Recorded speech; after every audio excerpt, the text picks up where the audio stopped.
সিরিয়ার ভূখণ্ডে গত ৪৮ ঘণ্টায় ৪৮০টি হামলা চালিয়েছে ইসরায়েলি বাহিনী।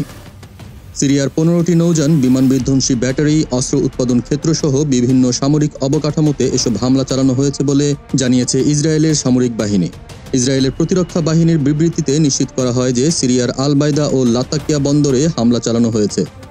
লাতাকিয়া বন্দরের ভিডিও ফুটেজে দেখা যায় নোঙর করা ১৫টি জাহাজ এবং বন্দরের একাংশ ব্যাপকভাবে ক্ষতিগ্রস্ত হয়েছে। লন্ডন ভিত্তিক পর্যবেক্ষণ সংস্থা Syrian observatory for human rights SOHR জানিয়েছে, বাশার আল আসাদের সরকারের পতনের পর বিদ্রোহীদের নিয়ন্ত্রণ রোধ করতে সিরিয়া জুড়ে ৩১০টিরও বেশি হামলা চালিয়েছে ইসরায়েলি সামরিক বাহিনী। ইসরায়েলের প্রতিরক্ষা মন্ত্রী ইসরায়েল কাদস বলেছেন, আমাদের রাষ্ট্রের বিরুদ্ধে যে কোনো কৌশলগত হুমকি নিশ্চিহ্ন করাই এই অভিযানগুলোর উদ্দেশ্য।